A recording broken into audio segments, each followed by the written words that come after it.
مشرف کا دور تھا، عروج تھا، لیکن پھر زوال بھی آنا تھا۔ زوال کیا آیا؟ بینظیر بھٹو راولپنڈی کے لیاقت باغ میں قتل کر دی گئیں، اور اس کے بعد مشرف کو بھاگنے کا رستہ نہیں مل رہا تھا۔ بالآخر مسلم لیگ نواز اور پیپلز پارٹی میں میثاق جمہوریت ہوا، اور 2008 کے الیکشن میں پیپلز پارٹی نے حکومت بنائی، یوسف رضا گیلانی اس کے وزیر اعظم بنے اور آصف علی زرداری صدر بنے، جو آج کل خبروں میں ہیں اس لحاظ سے کہ ان کی صحت کے حوالے سے بے شمار افواہیں ہیں، ان کی موت کے حوالے سے کچھ لوگوں کے ویڈیوز بھی آ چکے اور بڑی الٹی سیدھی خبریں ہیں۔ تو میں نے یہ 2008 میں ان کے صدارتی الیکشن کی جیت پر یہ ایک پیکج بنایا تھا، جس میں زرداری کو میں نے مخاطب کیا تھا، آصف زرداری کو۔ وہ اس وقت پاکستان کے طاقتور ترین صدر بنے تھے۔ میثاق جمہوریت کے نام پر انہوں نے نواز شریف سے بے وفائی تو کی، لیکن بڑے عرصے کے بعد ایک جمہوری حکومت کو اپنے 5 سال پورے کرنے کا موقع ملا، اور وہ 2013 تک پاکستان کے صدر رہے، طاقتور اس انداز میں کہ ان کو کسی نے چھیڑا نہیں۔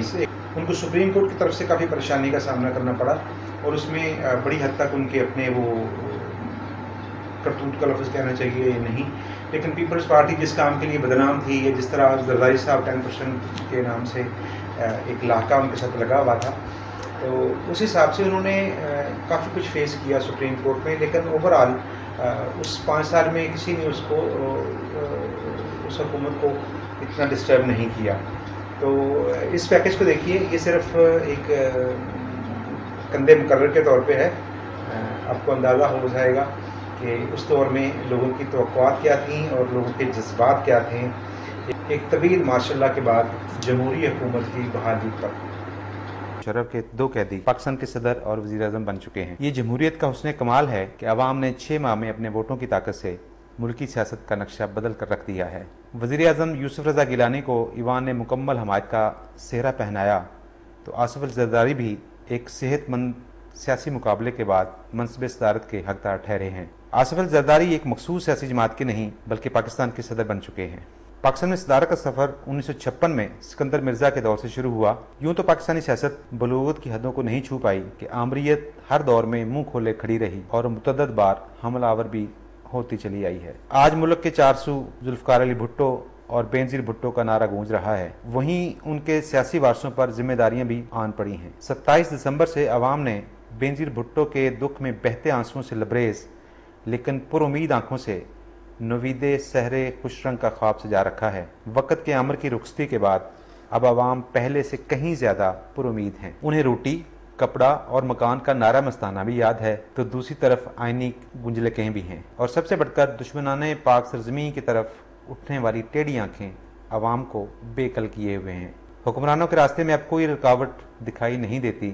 حکمران اتحاد سے نواز شریف بے دلی سے الگ تو ہو چکے، لیکن آصف علی زرداری کے صدر بننے پر انہیں نیک تمناؤں کا پیغام بھی نواز شریف کی طرف سے مل چکا۔ ادھر حکمران اتحاد میں پہلے سے زیادہ سیاسی جماعتیں شامل ہو چکی ہیں۔ آمر کی کھڑی کی جانے والی مسلم لیگ کاف ریت کی دیوار کی طرح ڈھہ گئی ہے۔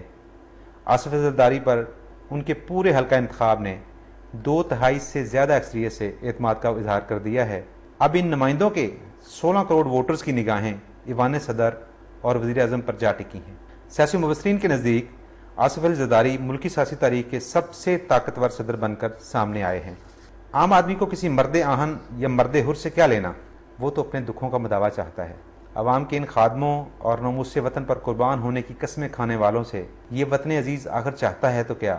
فقط اپنی سلامتی اور خود مختاری کے تحفظ کی یقین دہانی۔ یقیناً خوشیوں اور شادمانیوں کا دور چند روز چلے گا، اور اس میں ہر پاکستانی شریک بھی ہے۔ پھر زرداری، گیلانی، نواز، ولی، فضل الرحمان، الطاف، مینگل، مگسی، ہر کسی کو قوم کا خادم بننا ہوگا۔